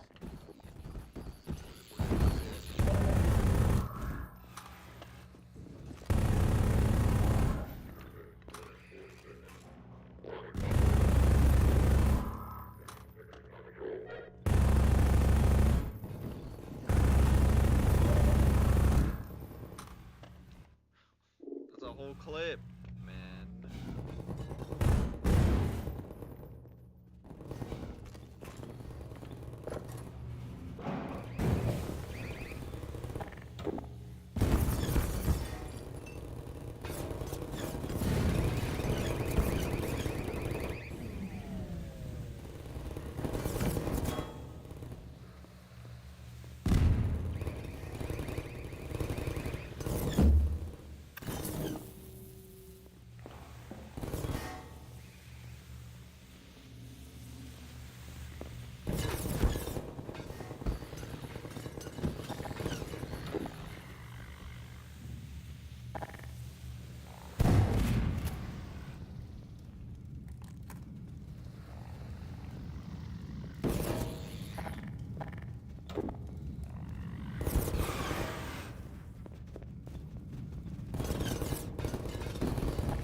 one-way drops. Players never know what's ahead of them, but they're familiar with what's behind them, so it's common for them to retreat to familiar ground when they encounter an enemy. If we've built an arena where we want the player to engage, especially for an enemy with specific geometry requirements, like the antlion guard, we need a way to prevent that retreat. A common solution is to require the player to enter the arena through a one-way drop, something you've likely noticed a few times already.